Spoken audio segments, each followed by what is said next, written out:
رسوله الكريم وعلى آله وصحبه أجمعين. ماشاء اللہ حضرت مفتی صاحب کا تفصیلی درس، خوبصورت بیان آپ سنتے رہتے ہیں. تو میں آپ کو ایک دیہاتی آیا نبی پاک صلی اللہ علیہ وسلم کے پاس. اس نے چند سوال کیے. وہ سوال میری اور آپ کی بھی ضرورت ہے، وہ سوال ہماری بھی ضرورت ہے. آپ صلی اللہ علیہ وسلم نے ان کا کیا جواب دیا، یہ بھی آپ اندازہ لگا لیں اور ہمیں اس کا کیا کرنا چاہیے. اللہ تعالی ہمیں سمجھ عطا فرما دے. ہماری دوڑ کیا ہے اور صحابہ کرام کی زندگی کا خلاصہ کیا تھا. تو کہنے لگے یا رسول اللہ اريد ان اكون عالم الناس، میں دنیا سے بڑا علامہ بننا چاہتا. یہ ہر بندے کی چاہت ہونی چاہیے. اتنا علم تو ضروری ہے نا، پاکی نہ پاکی، حلال حرام، اتنا تو. اسی لیے فرمایا حضور مجلس عالم، کسی عالم کی مجلس میں تھوڑی دیر چلا جانا افضل من صلاۃ الف رکعت، 1000 رکعت پڑھنے سے افضل ہے. 1000 جنازوں میں شریک ہونے سے افضل ہے، اور 1000 بیمار پرسی کرنے سے افضل ہے. اس لیے سوال کہتا ہے یا رسول اللہ میں سب سے بڑا علامہ بننا چاہتا ہوں. فرمایا اتق اللہ، تقوی اختیار کر، تکن عالم الناس، تو سب سے بڑا عالم ہوگا. یہ تقوی ہر بندہ اختیار کر سکتا ہے. دوسرا کہا یا رسول اللہ اريد ان اكون اغنى الناس، میں چاہتا ہوں میں ساری دنیا سے بڑا غنی بن جاؤں. آپ صلی اللہ علیہ وسلم نے فرمایا کن قانعا تغن اغنى الناس، قناعت اختیار کر لے، قناعت اختیار کر لے تو سب سے بڑا غنی بن جائے گا. کیا حل بتایا؟ قناعت. آج آمدن کتنی ہوتی ہے؟ 1,00,000 ہے تو خرچ 1.5 کا ہے. تو کس طرح کام ہوگا؟ کیسے برکتیں رحمتیں آئیں گی؟ اور تیسرا سوال کرتے ہیں یا رسول اللہ اريد ان اكون اکرم الناس، میں ساری کائنات سے بڑے عزت والا بننا چاہتا ہوں. یہ میری آپ کے لیے بھی سوال ہے، ضرورت ہے. تو فرمایا لا تشکو من امرک الی الخلق تکن اکرم الناس، اپنا معاملہ اللہ کا شکوہ شکایت کسی کے سامنے مت کر. اللہ کا شکوہ شکایت اپنے گھر کے حالات بھی کسی کو مت بتا، اللہ تجھے سب سے زیادہ عزت والا بنا دے گا. یعقوب علیہ السلام کے پاس ایک بوڑھا آیا، اس کا بیٹا بھی گم تھا. بڑھاپے کے اندر میں آیا ہوں آپ کے ساتھ کچھ درد دکھ کے حالات سنا کر ایک دوسرے کو. فرمانے لگے چلا جا واپس، میں اللہ کا شکوہ کسی کے سامنے کر، انما اشکو بثی وحزنی الی اللہ، میرا شکوہ شکایت صرف اللہ کے سامنے. پھر سوال کیا یا رسول اللہ اريد اکون اقوی الناس، میں ساری کائنات سے زیادہ طاقتور بننا چاہتا ہوں. ہر بندے کو ہوتی ہے میرے پاس قوت طاقت ہو، کوئی میرا مقابلہ نہ کر سکے. فرمایا توکل علی اللہ تکن اقوی الناس، اللہ پہ بھروسہ کر تو ساری کائنات سے زیادہ طاقتور ہوگا. جس کے ساتھ اللہ کی طاقت ہو جائے، اللہ کی قسم سپر پاور طاقت بننے والے بھی ہیچ ہیں، کوئی حیثیت نہیں رکھتے. لیکن معاملہ کیا ہے؟ اللہ کو ساتھ لینا، اللہ کے ساتھ زندگی گزارنا، وہ ہمارے پاس نہیں. پھر سوال کیا یا رسول اللہ اريد ان اكون اخص الناس، میں چاہتا ہوں اللہ کا خصوصی آدمی بن جاؤں. کیا بن جاؤں؟ اللہ کا مقرب بن جاؤں، خصوصی آدمی بن جاؤں. فرمایا اکثر من ذکر اللہ تکن اخص الناس، اللہ کا ذکر کثرت سے کر تو اللہ کا خاص بندہ، خصوصی آدمی تو بن جائے گا. ابو امامہ کو کسی نے کہا نا، شاگرد نے، میں نے خواب میں دیکھا آپ اٹھتے ہیں تو فرشتے آپ کے لیے دعا کرتے ہیں، آپ بیٹھتے ہیں فرشتے دعا کرتے ہیں، آپ نکلتے ہیں فرشتے دعا کرتے ہیں.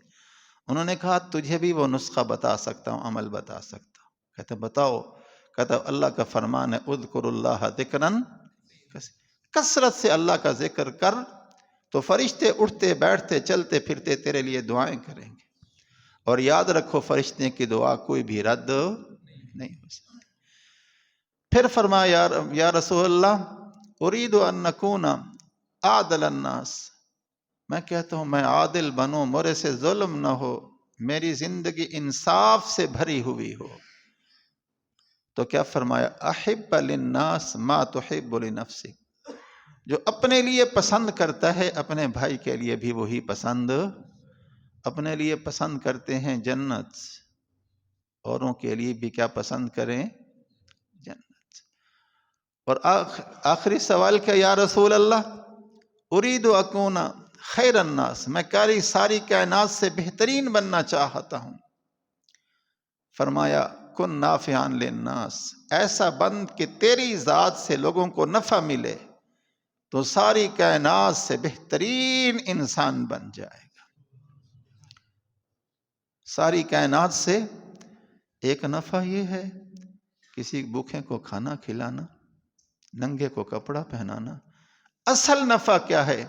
کسی انسانیت کو جہنم سے بچا کے جنت کے راستے پہ ڈال دیا جائے۔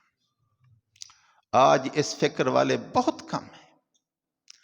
5 ارب کے قریب کافر ہیں، مرتے ہی ہمیشہ جہنم کو جا رہے ہیں، جس کے لیے کوئی انتظام نہیں۔ اور تبلیغ کا کام پہ 100 سال ہو گیا، ابھی تک نبی والی محنت شروع نہیں ہوئی۔ اخرجت للناس نہیں ہوا، اخرجت للمسلمین چل رہا ہے۔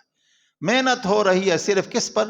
مسلمان بیدار ہو جائے، مسلمان اپنے کام کو، ورنہ انسانیت کے لیے تب محنت ہوگی جو کھلے عام کافروں کو دعوت ملے گی، کھلے عام کافر کو دعوت ملے گی۔ پھر ایک اور صحابی نے کہا یا رسول اللہ ارید ان نکون مستجاب الدعوات، میں چاہتا ہوں میری ہر دعا قبول ہو، میں مستجاب الدعوات بن جاؤں۔ فرمایا دم علی الطہارہ، ہمیشہ باوضو رہا کر، ہمیشہ باوضو رہا کر، تیری دعا قبول ہوگی۔ ایک حدیث میں آتا ہے ہمیشہ باوضو رہا کر، باوضو رہا کر، یوسع علیک رزق، تیرے پر اللہ رزق کو فراوانی کر دے گا۔ تو میرے بھائیو یہ سارے اعمال بتائیں گے، اور جن نقشوں اور شکلوں اور جن ملک مال کی دوڑ میں لگے ہوئے ہیں اس پہ ایک وعدہ بھی نہیں ہے، اور اعمال پر سارے وعدے، اعمال پر سارے۔ تو اس لیے آپ لوگ بھی طے کریں کہ پوری انسانیت کو جہنم سے بچانا، جنت کے راستے پہ ڈالنا، یہ میری اور آپ کی ذمہ داری ہے۔ خدا را تھوڑی تھوڑی باتوں کے اختلافات کو اللہ کے لیے دور کرو۔ انسانیت کو کلمہ نہیں آتا، ہم کن اختلافات کو لے کے بیٹھ گئے؟ انسانیت نماز سے دور ہے، 95% تمہارے ملک میں نمازی نہیں ہیں۔ اپنے سروے کر لو اپنے محلے کا، کتنے نمازی ہیں؟ اللہ تعالیٰ مجھے اور آپ کو قبول فرمائے، اس محنت کے لیے قبول فرمائے، استعمال فرمائے، اپنی رحمت کے صدقے داعیوں والے اخلاق و صفات کردار سے ہمیں متصف فرمائے۔ اللہم لک الحمد کما انت اہل، فصلی وسلم علی سیدنا مولانا وفعل بنا ما انت اہل فانک اہل التقوی واہل المغفرہ۔ ہمارے رب، ہمارے مولا، تو ہی داتا ہے، تو ہی آقا ہے، تو ہی شہنشاہ ہے، تو ہی کائنات کے بنانے والا ہے۔ تیرے ہاتھ میں سب کچھ ہے، باقی سب تیرے در کے فقیر ہیں، محتاج ہیں، گداگر ہیں۔ جسے تو دیتا ہے اسے ملتا ہے، جسے تو محروم کرتا ہے اسے دے سکنے والا کوئی نہیں ہے۔ میرے مولا جس کو ملا تیرے در سے ملا، ہم تیرے در کے فقیر تیرے حکم پر حاضر ہوئے، ہماری یہ حاضری قبول فرما لے، ہماری لغزشوں کو معاف فرما دے، ہمارے خطاؤں کی گناہوں کی یا اللہ لا تعداد ہیں، اقرار کرتے ہیں ہمارا دن بھی گناہوں سے سیاہ ہو چکا ہے، ہماری راتیں بھی سیاہ ہو چکی ہیں۔ میرے مولا خصوصاً تیرے دین کے جنازے اٹھتے رہے، تیرے حکم کے جنازے اٹھتے رہے، تیرے نبی کی سنتوں کے جنازے اٹھتے رہے۔ میرے مولا ہم ٹس سے مس نہیں ہوئے، میرے مولا بس ہماری زندگی کی سب دوڑ یہ ہے، ایک بیوی چند بچے، اس کی دوڑ میں ساری زندگی ہم نے لگا دی۔ ہم نے تجھے پانا تھا، تیرے دین کو دنیا میں زندہ کرنا تھا، تیرے احکامات کو دنیا میں پھیلانا تھا، یا اللہ پوری انسانیت کو رہنمائی کرنی تھی، اسے یا اللہ جہنم سے بچانا تھا۔ ہم بھول گئے، بھٹک گئے، اپنے راستے کو چھوڑ بیٹھے، توبہ کرتے ہیں، واپس آتے ہیں۔